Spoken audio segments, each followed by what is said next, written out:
wabarakatuh. Waalaikumsalam warahmatullahi wabarakatuh. Alhamdulillahirabbil alamin. Segala puji kita panjatkan kehadirat Allah Subhanahu wa taala. Bahwa hari ini kita masih diberikan kesempatan bersama berkumpul di ruangan ini. Salawat dan salam tercurahkan selalu kepada junjungan kita baginda Nabi besar Muhammad SAW. Semoga kita adalah termasuk umatnya yang akan mendapatkan syafaatnya di yaumil akhir. Amin. Sebelumnya saya ucapkan terima kasih kepada rekan-rekan guru yang telah hadir membersamai saya untuk kegiatan hari ini. Mungkin sebelum kita mulai, mari kita sedikit menghilangkan rasa tegang. Bukan cuma ibu, saya juga merasa tegang hari ini. Mari ibu kita sama-sama berdiri. Saya mungkin sedikit ya. Tadi mungkin kita sudah sama-sama di lapangan upacara, kita bersama. Kebetulan hari ini hari kemerdekaan kita. Mari saya pandu dulu bagaimana caranya, apa yang harus dilakukan. Kita mulai ya, abah dari saya. Ibu-ibu, bapak silakan berdiri. Ibu-bapak silakan berdiri. Jadi saya mau perhatikan dulu kepada saya apa yang saya katakan, kemudian nanti kita lakukan bersama. Di sini ada kita panjang pendek kita mau mengolah kita punya pikiran. Kalau saya katakan pendek, masih seperti tangan kita. Panjang, oke? Pendek, panjang. Pendek, panjang. Oke? Bisa? Bisa, Bu. Oke, mari sama-sama. Pendek, panjang. Pendek, panjang. Pendek, panjang. Panjang, panjang, panjang. Ya, itu mungkin selanjutnya saya merubah. Kalau saya katakan pendek, tangan saya seperti ini. Kalau saya katakan panjang, tangan saya seperti ini. Jadi saya tidak apa-apa. Saya tidak mencontohkan. Silakan ibu-ibu dan bapak-bapak yang melakukannya. Jadi kita merubah ya. Saya kalau saya katakan pendek, berarti Panjang. kalau saya ya, oke, bisa? Ya, bisa. Mari kita mulai. Panjang, panjang, panjang, pendek. Panjang, panjang, pendek, pendek. Gimana belum bahasa basi? Kita ulang. Panjang itu jadi pendek. Kita ulang ya. Seperti pasukan ya, panjang. Iya, 1, 2, 3. Pendek, pendek, panjang, pendek. Iya, kita lagi ulang lagi ya. Iya, betul. Panjang, panjang, pendek, pendek, panjang, panjang, pendek, pendek, pendek, panjang. Iya. Iya. Iya, kasih. Iya, mari kita mulai. Apa yang mau dibawakan hari ini sebenarnya berhubungan dengan keseharian kita sebagai pendidik. Jadi sebenarnya sangat bagus kalau diikuti oleh semua rekan-rekan guru yang ada di sekolah ini. Karena ini hubungannya dengan bagaimana kita menyikapi siswa kita. Yang sekarang siswa kita ini mungkin kita sendiri sudah tidak sanggup hampir mungkin untuk mendidik mereka, tapi saya yakin kita semangat. Tapi ada metode-metode untuk bagaimana menghadapi cara untuk mereka. Jadi ini penerapan budaya positif di sekolah oleh Odi Fahrimah sendiri CGP Angkatan 11, sebenarnya Angkatan 10 ya, tapi kami ikut Angkatan 11 sehingga CGP Angkatan 11. Oke, selanjutnya konsep kunci budaya positif. Jadi ini yang kita mau jelaskan hari ini. Yang pertama, perubahan paradigma belajar. Yang kedua, disiplin positif. Yang ketiga, motivasi perilaku manusia. Yang keempat, kebutuhan dasar manusia. Yang kelima, posisi kontrol guru. Keenam, keyakinan kelas. Dan ketujuh adalah segitiga restitusi. Selanjutnya, perubahan paradigma belajar. Yang dimaksud dengan perubahan paradigma belajar adalah perubahan pembelajaran dari pembelajaran yang berpusat pada guru ke pembelajaran yang berpusat pada peserta didik. Sesuai dengan filosofi pendidikan Ki Hajar Dewantara bahwa guru itu ibarat seorang petani dan murid sebagai bibit tanaman. Guru tidak akan mungkin bisa membuat bibit jadi tumbuh menjadi jagung dan sebaliknya. Jadi kita ini diibaratkan adalah sebagai petani. Petani itu berarti dia harus menyiapkan lahannya, lahan yang subur. Ya, jadi bibit yang datang itu mungkin biar jelek bibitnya, tapi kalau kita yang punya lahan yang baik, insya Allah. Kemudian yang berikutnya, guru hanya dapat menuntun segala kekuatan kodrat yang ada pada anak-anak agar mereka mencapai keselamatan dan kebahagiaan yang setinggi-tingginya, baik sebagai manusia maupun sebagai anggota masyarakat. Jadi ini sesuai dengan kodrat alam dan kodrat zaman. Soalnya seperti itu. Selanjutnya, yang berikutnya disiplin positif. Budaya positif adalah pembiasaan-pembiasaan yang mengarahkan kepada hal-hal yang membawa kebahagiaan dan kenyamanan bersama demi tercapainya visi, misi, dan tujuan sekolah atau kelas. Disiplin positif adalah suatu pendekatan mendidik anak untuk melakukan kontrol diri dan pembentukan kepercayaan diri. Siswa yang memiliki disiplin positif akan memiliki motivasi internal yang tinggi dalam menguasai diri untuk melakukan tindakan yang sesuai dengan nilai-nilai kebajikan. Nilai-nilai kebajikan adalah sifat positif manusia yang merupakan tujuan mulia yang ingin dicapai setiap individu. Nilai-nilai kebajikan itu adalah satu, sesuai dengan profil pelajar Pancasila, beriman dan bertakwa kepada Tuhan Yang Maha Esa dan berakhlak mulia. Kedua, berkebenangan gaulah. Ketiga, bergotong royong. 4, mandiri. 5, bernalar kritis dan kreatif. Jadi itu yang digunakan untuk disiplin positif sesuai dengan profil pelajar Pancasila. Kemudian, motivasi perilaku manusia.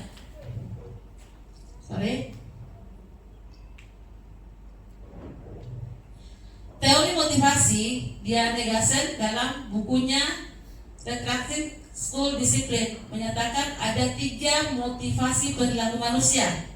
Pertama, untuk menghindari ketidaknyamanan atau hukuman. Jadi motivasi manusia melakukan satu itu adalah pertama, untuk menghindari ketidaknyamanan atau hukuman. Yang kedua, untuk mendapatkan imbalan atau penghargaan dari orang lain. Yang ketiga, untuk menjadi orang yang mereka inginkan dan menghargai diri sendiri dengan nilai-nilai yang mereka percaya. Jadi itu motivasi manusia, motivasi perilaku manusia ada 3. Selanjutnya, kebutuhan dasar manusia. Jadi manusia punya kebutuhan dasar. Dalam menerapkan budaya positif di sekolah, seorang guru harus mengetahui apa yang menjadi kebutuhan murid. Jadi yang kita harus tahu siswa kita seperti apa, kebutuhan apa yang mereka butuhkan. Pertama, ada kebutuhan namanya bertahan hidup. Yang kedua adalah kasih sayang dan merasa diterima. Yang ketiga adalah kebebasan. Kemudian kesenangan dan penguasaan. Jadi itulah sifat-sifat yang kadang siswa tampilkan, yang mereka sebagai kebutuhan dasar mereka. Selanjutnya, kebutuhan dasar manusia, kebutuhan dasar bertahan hidup seperti makan, kesehatan, biologis. Jadi kebutuhan biologis ya, kebutuhan merasa aman. Jadi itu kebutuhan bertahan hidup. Jadi jelas kalau tidak makan ya tidak bisa bertahan hidup. Kalau tidak sehat ya tidak bisa bertahan hidup. Kemudian kebutuhan biologisnya adalah memang ini ada alami yang dilakukan oleh manusia untuk berkembang biak. Kemudian merasa aman. Yang kedua, kebutuhan merasa diterima. Jadi merasa diterima oleh keluarga, kelompok, guru dan teman-teman. Jadi ini merupakan kebutuhan dari dasar manusia yang kedua. Yang ketiga, kebutuhan akan kebebasan. Kebebasan membuat pilihan. Jadi apapun yang dia pilih, dia lakukan adalah kebebasan buat dia. Yang keempat, kebutuhan akan kesenangan. Memasukkan kegiatan yang menyenangkan dalam kelas. Jadi ada kegiatan-kegiatan anak yang dilakukan, dia merasa senang. Jadi itu ada kebutuhan dasar yang kita tidak tahu apakah senang buat dia, untuk orang lain belum tentu senang. Jadi itu. Yang berikutnya adalah posisi kontrol guru. Dalam hal ini kita sebagai guru ada berapa posisi kontrol yang kita miliki yang selalu kita. Pertama adalah guru sebagai penghukum.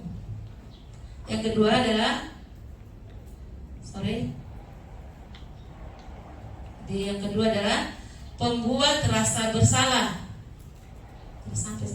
Yang ketiga adalah sebagai teman. Yang keempat adalah sebagai pemantau, dan yang kelima adalah manajer. Jadi itu posisi kontrol guru. Mari kita lanjutkan. Video praktek 5 posisi kontrol guru. Jadi posisi sebagai penghukum, sebagai pembuat merasa bersalah, sebagai teman, pemantau, dan posisi manajer. Mari kita lihat bagaimana videonya.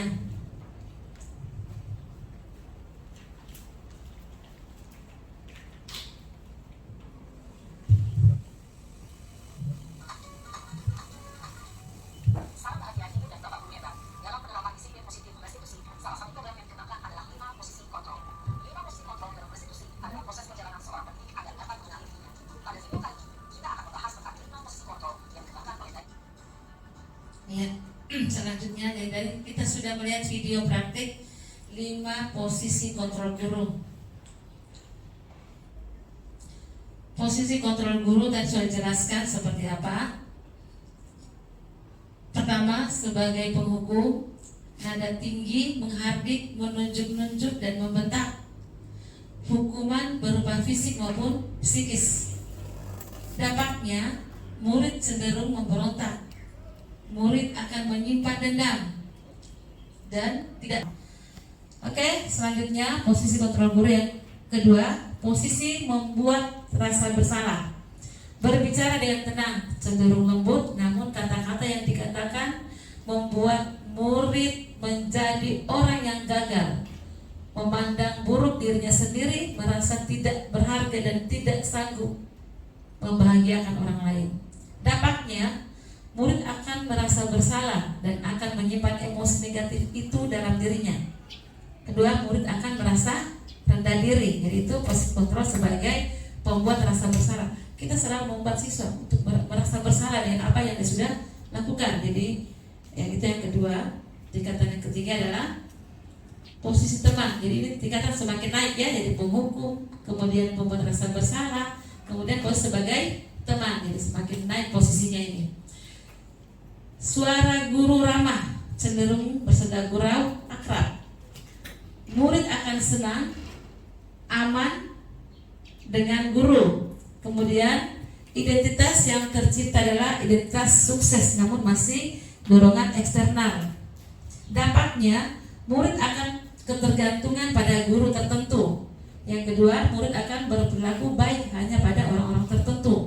Jadi kalau kita perlakukan siswa sebagai teman, nanti seperti itu akibatnya, dampaknya hanya sama kita dia senang, sama yang lain mungkin tidak.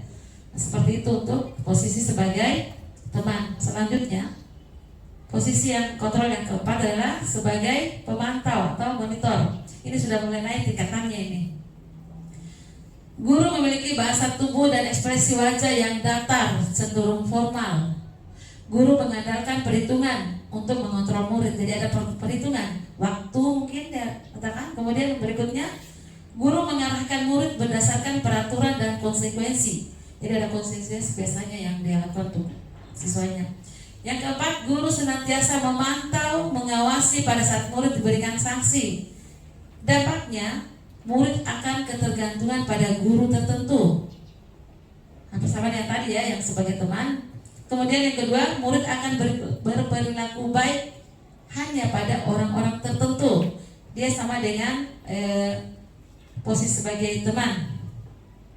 Selanjutnya, posisi manajer. Jadi ini mungkin diharapkan kita sebagai pendidik, kita harus bisa menjadi seorang guru yang mempunyai posisi sebagai manajer.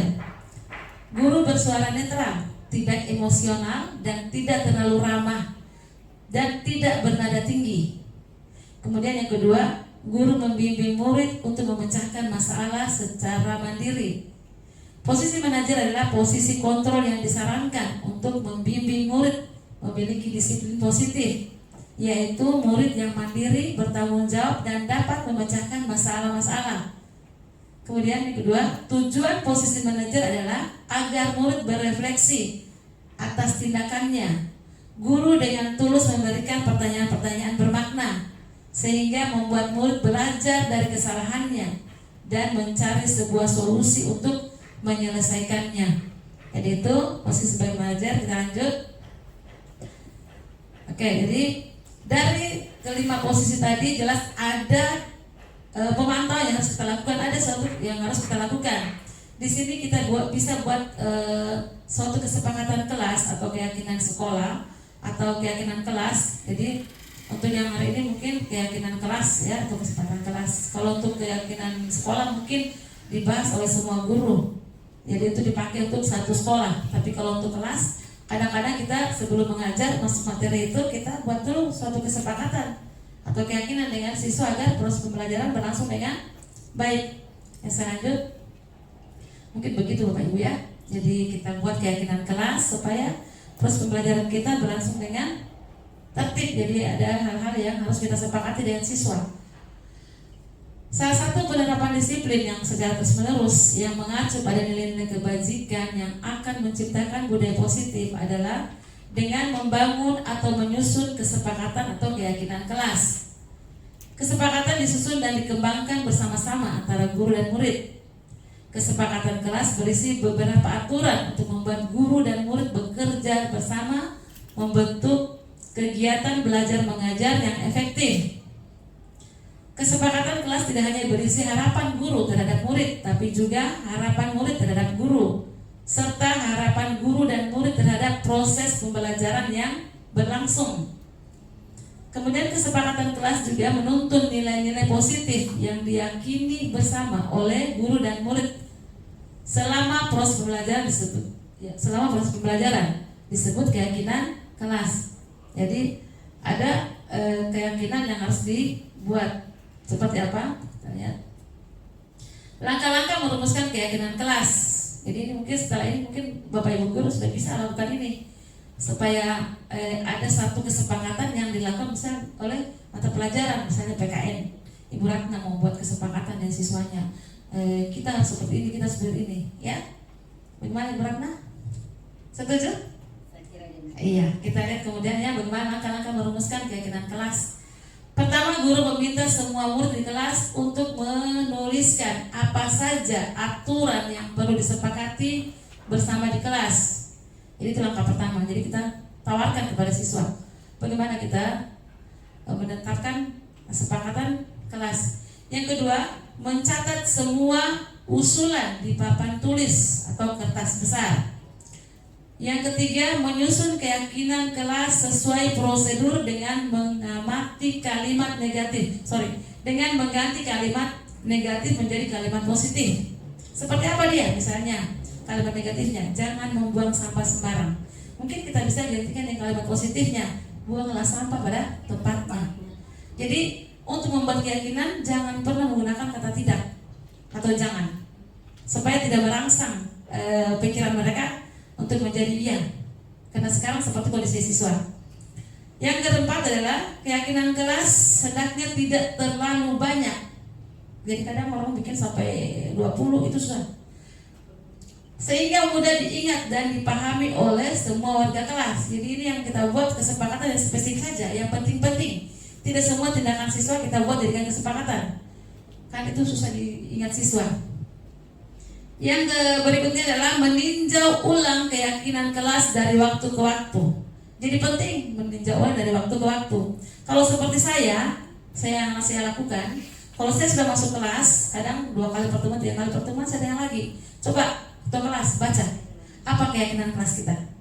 Jadi mengingatkan kembali, merefleksi kembali apa yang dia sudah pernah katakan. Jadi itu yang saya lakukan.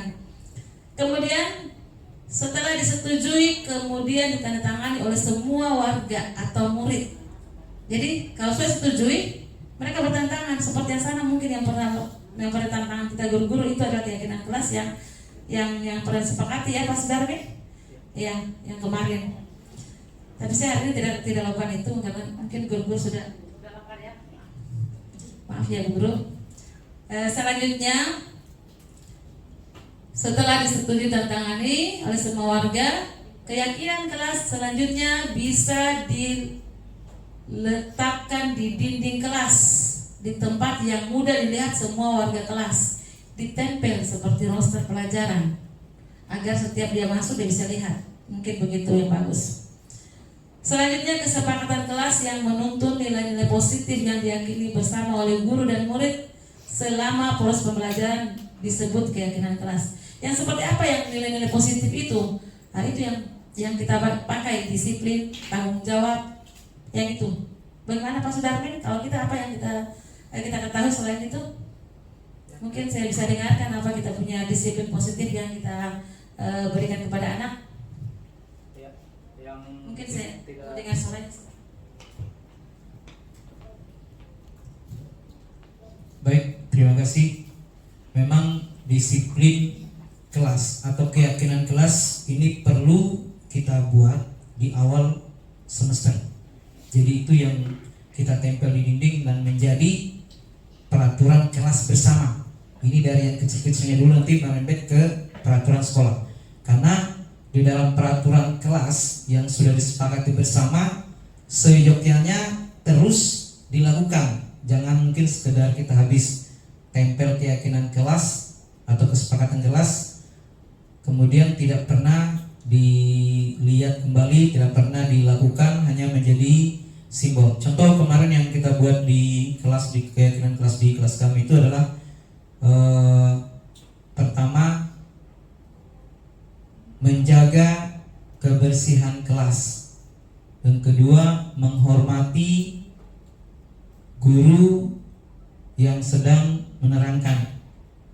Mematikan handphone ketika guru menerangkan pembelajaran. Masuk dan pulang tepat waktu. Jadi mungkin seyogyanya tidak menggunakan kata-kata tidak atau dilarang. Jadi kita memanfaatkan kata-kata bijak yang memang mengandung arti yang lebih mendalam lagi. Ya mungkin seperti itu. Terima kasih. Terima kasih kepada Pak Sudarmin. Jadi itu yang kita lakukan di nilai-nilai keyakinan itu diupayakan, bukan diupayakan, memang harus bersifat positif. Selanjutnya, penyelesaian dengan segitiga restitusi. Ini mungkin segitiga yang selalu ditanyakan oleh Ibu Variati. Kenapa segitiga restitusi? Kenapa bukan bulat? Jadi ini ada di mana restitusi adalah proses menciptakan kondisi bagi murid untuk memperbaiki kesalahan mereka, sehingga mereka bisa kembali pada kelompok mereka dengan karakter yang lebih kuat. Itu menurut Gosen 2004. Penerapan restitusi dikenal dengan nama segitiga restitusi. Segitiga restitusi adalah proses dialog yang dijalankan guru atau orang tua agar menghasilkan murid yang mandiri dan bertanggung jawab. Jadi ini segitiga restitusi bukan cuma pada guru ya, kita juga bisa menerapkan di anak-anak kita. Jadi jangan kita buat anak sebagai penghukum, sebagai mereka bersalah. Oke, selanjutnya mari kita lihat segitiga restitusi. Proses dialog terdiri dari 3 langkah yang digambarkan pada ketiga segitiga restitusi ini. Yang pertama, tidak bisa berfungsi ini.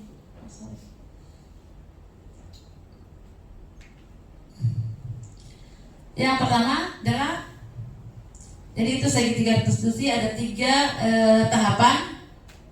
Yang bagian dasar, yang bagian sebelah kanan adalah validasi tindakan yang salah. Jadi ada bagian yang sebelah kanan adalah validasi tindakan yang salah yang pertama. Yang kedua adalah menstabilkan identitas.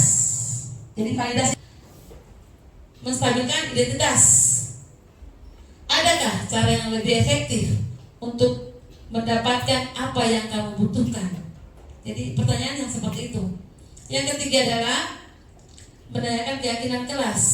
Keyakinan kelas apa yang kita sudah sepakati? Jadi Yang ketiga, dia tanya keyakinannya.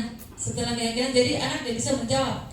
Dari setiap pertanyaan kita, mereka bisa menjawab apa yang dia inginkan. Dari situlah, itulah namanya penyelesaian cara manajer kita sebagai guru yang bersifat sebagai manajer. Jadi dengan diselesaikan dengan cara segitiga restitusi. Pertama kita validasi dulu mereka seperti apa masalahnya. Kemudian kita stabilkan identitas, kita samakan identitasnya. Jadi tidak disalahkan mereka. Bukan berarti kamu tidak bersalah, bukan. Ada kalimat kata-kata yang harus kita gunakan untuk itu.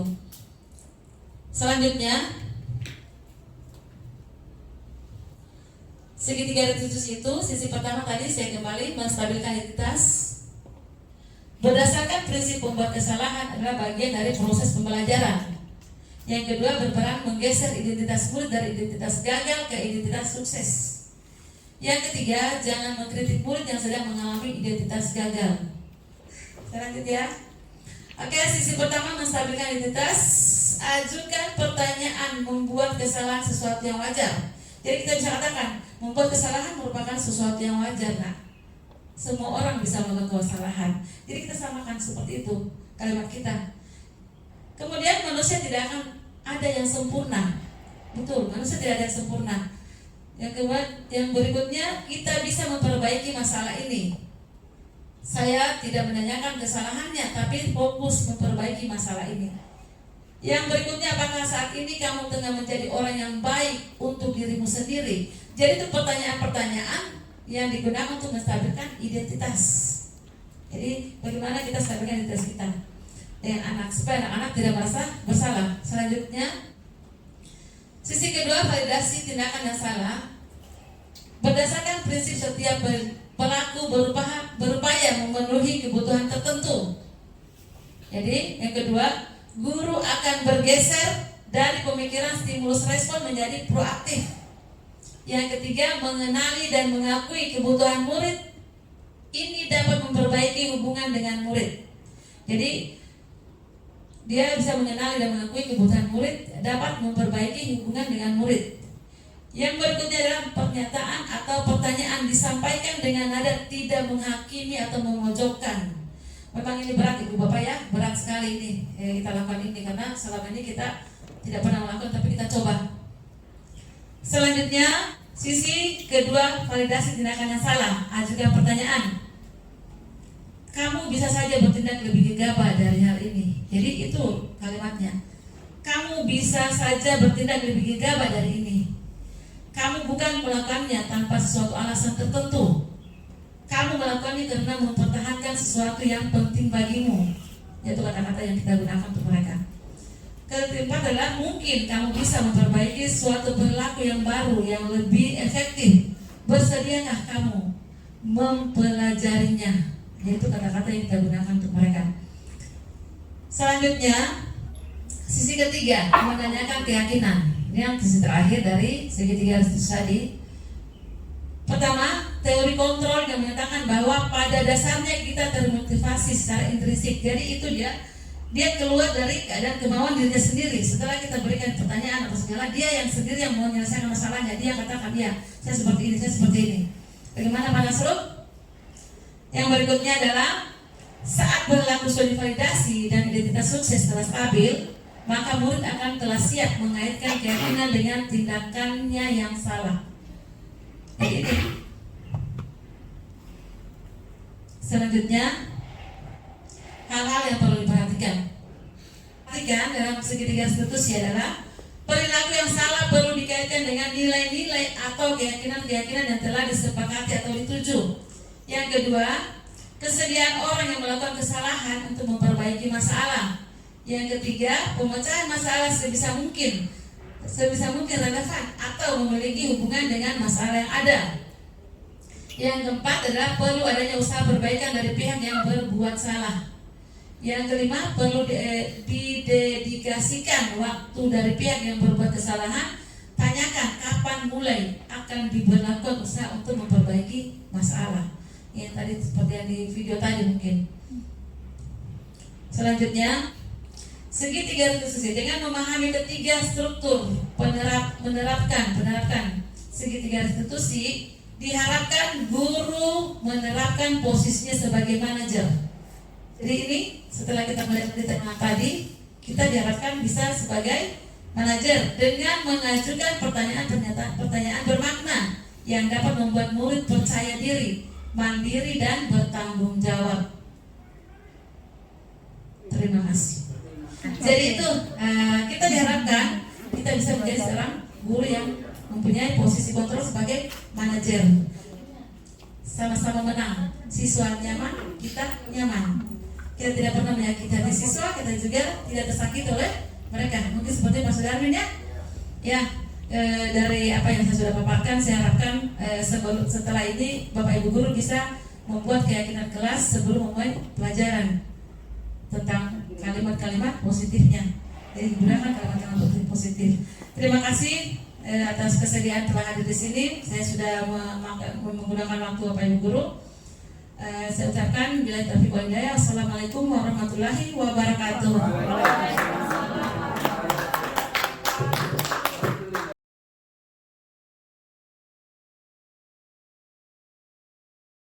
Assalamualaikum warahmatullahi wabarakatuh.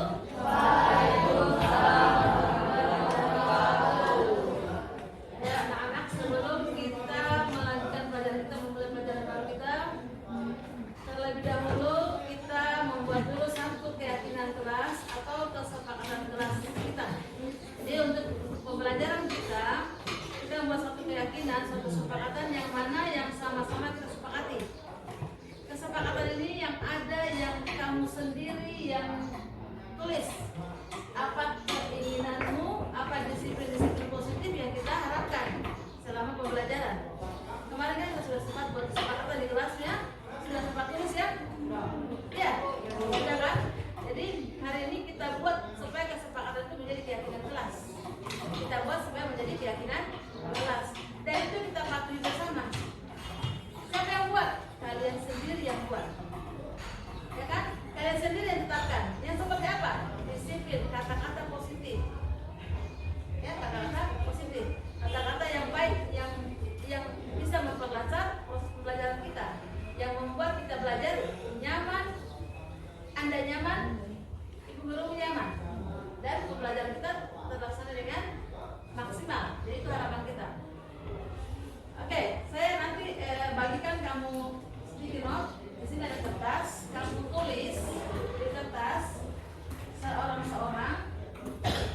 apa harapannya, apa keinginannya hubungannya dengan disiplin positif kita, disiplin dalam belajar, ya hubungannya. Jadi apa yang kau inginkan selama pembelajaran kita supaya berjalan dengan efektif. Misalnya seperti apa? Siapa yang bisa kasih contoh? Saya kasih contoh misalnya begini. Berada dalam ruangan di saat pelajaran sudah dimulai. Itu contohnya. Ya. Apalagi kira-kira menurut kamu? Apalagi kira-kira? Hah? Tidak boleh menghadap kelas. Ya. Jadi itu kesepakatan yang kita buat bersama yang tidak boleh dilanggar. Ini hubungannya dengan apa? Disinilah kami bisa melihat kamu dalam karakter profil pelajar Pancasila. Jadi dinilai bagaimana? Dinilai, iya dinilai. Kami bisa menilai kalian, apakah kalian disiplin dengan keyakinan yang kalian buat? Apa kalian tanggung jawab dengan keyakinan yang kalian buat? Jadi itu yang kita harapkan. Disiplinmu, tanggung jawab, patuhmu, apakah kamu sudah patuh setelah kau buat keyakinan kelas itu, kau bisa patuh tidak? Iya, sepakat. Jadi sekarang saya bagikan ya. Saya bagikan kertas-kertas warna ini. Iya, warna merah semua dulu kita pakai, warna hijau semua kita pakai. Apa yang kamu tulis? Tuliskan apa kesepakatan yang mau kita buat. Kita tulis, tempel di bagian sebelah sana. Ya, dua di sini. Ada keyakinan kelas yang masih secara acak untuk seluruh siswa. Setelah itu kita simpulkan, kita tulis keyakinan untuk kelas selama pelajaran IPA. Ya, kalau ini sekarang IPA ya itu kita IPA. Kalau untuk kelasmu, untuk wali kelasmu ya nanti kau minta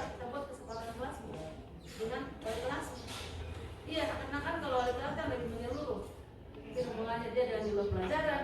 Kalau saya kan hanya dalam proses belajar mengajar, ya. Oke, saya bagikan ya, kamu tulis. Jadi ini sticky note ini ada pelengkapnya bagian sini. Kamu tulisnya di bagian sini supaya sebentar bisa kamu tempel dia punya lem. Kenapa tulis di sini bisa kamu tempel? Ini selesai. Paham? Bagiannya tulis satu saja setiap sisa satu. Dia punya disiplin yang mau dia harapkan dalam pembelajaran. Waktu hanya 3 menit. Silakan tulis.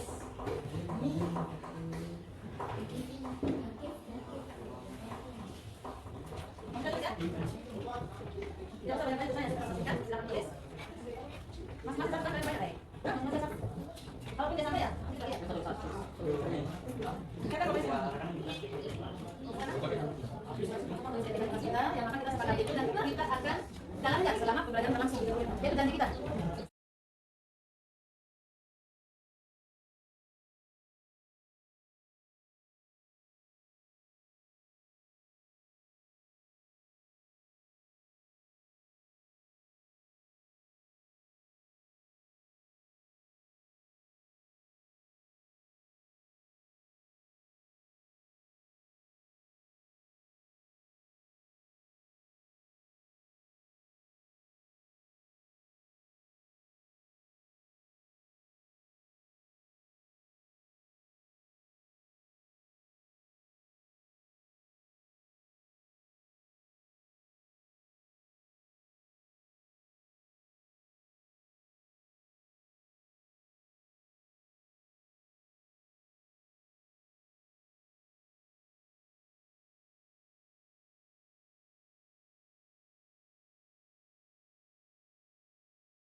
Perhatikan ya, saya bacakan di sini. Kamu dengarkan apa ya? Saya bacakan ini. Ada berapa yang sama? Ada berapa yang sama? Ada kalimat apa saja yang kita simpulkan bersama? Ya. Pertama, tidak boleh tidur dalam kelas. Kita lihat yang lain ya. Tidak boleh tidur dalam kelas. Oke. Tidak bikin keributan di kelas. Oke. Tidak boleh cerita saat ibu guru menjelaskan. Ya. Tidak boleh makan dalam kelas saat pelajaran sedang berlangsung. Tidak boleh memakai topi dalam kelas. Ya, ini yang perhatikan. Tidak boleh makan dalam kelas. Tadi sudah sama. Masih ada topi di dalam. Tidak boleh ribut atau cerita saat jam pelajaran. Di sini. Jangan berisik dalam kelas saat pelajaran masih berlangsung. Jangan berisik, ya toh? Jangan berisik. Kemudian jangan ribut dalam kelas. Sudah ada berapa ini yang sama ini ada kalimat. Sudah bikin ini. Kemudian apa ini? Tidak boleh main HP di dalam kelas. Ya. Ini kesepakatan kalian ya. Tidak dengan buat ya. Berikutnya apa lagi? Di saat pelajaran dimulai, jangan membawa makanan dalam kelas. Jangan membawa makanan dalam kelas. Oke. Setiap pelajaran IPA wajib membawa buku paket IPA. Belajar dalam kelas. Dalam keadaan bersih. Ya. Setiap pelajaran IPA wajib membawa buku kartu IPA. Iya, ada yang sama. Sebelum menerima masuk kelas harus sudah bersih. Iya. Jangan ribut saat guru menjelaskan. Sudah banyak sama tadi tuh. Kemudian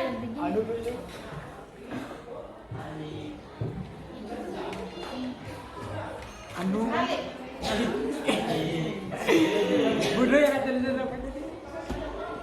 Anak kucing duduk di meja. Semoga yang lagi baca ibunya masuk surga. Katin aja nanti. Maksudnya apa ini? Oh, ada nonton YouTube ini. Ada nonton YouTube, anak kecil. Oke, yang anak Tarik anak balik. itu. Nah, lihat masih Pembelajaran simpan. berlangsung tidak boleh tidur dalam kelas. Oke, tarik Berarti balik. belum mati. Tangan kita tarik balik.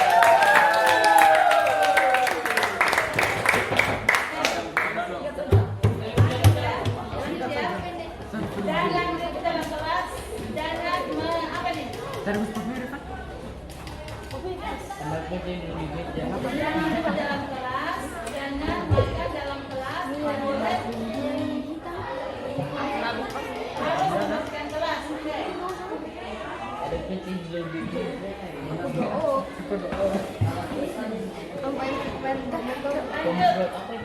Tidak boleh dalam kelas ya. Tidak boleh saat pelajaran berlangsung. Tidak boleh memakai topi dalam kelas sama tadi. Ingat ya, tidak boleh banyak ya.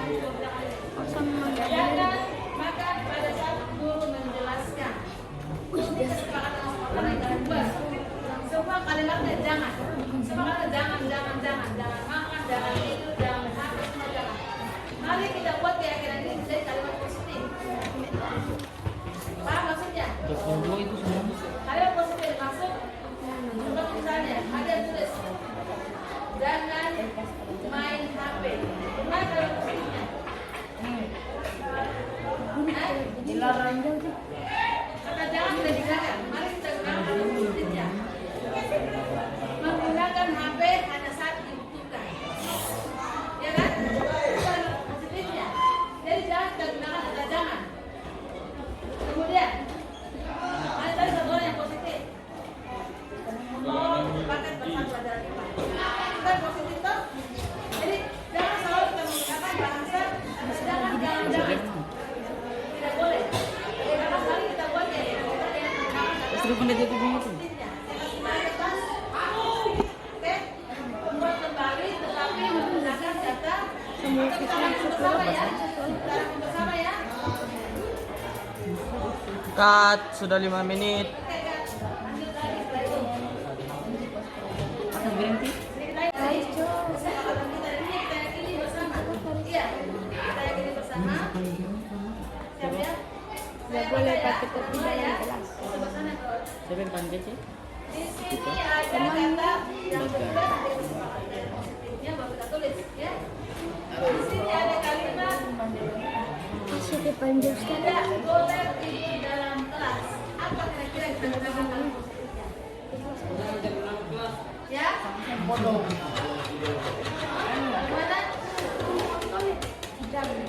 Apa kalau positifnya kira-kira yang kita dapatkan jangan pakai kata tidak boleh tidur dalam kelas? Coba benar tulis. Ya? Bagaimana kira-kira? Ini kayak tinggalkan dulu ya, dan cari yang lain ya. Tidak cerita saat ibu guru menjelaskan. Apa? Yang punya kalimat positif. Pada saat pelajaran dimulai, siswa semua tenang. Gitu? Tulis. Saat pelajaran sedang berlangsung, pada saat pelajaran sedang berlangsung, semua siswa tenang. Berpakaian yang rapi. Pada saat pelajaran berlangsung, Bu Guru, berpakaian yang rapi. ya. Tapi ini tidak ada tadi. Kita sepakat yang ini aja kita simpulkan yang ini. Berarti kirim saya keluar tuh.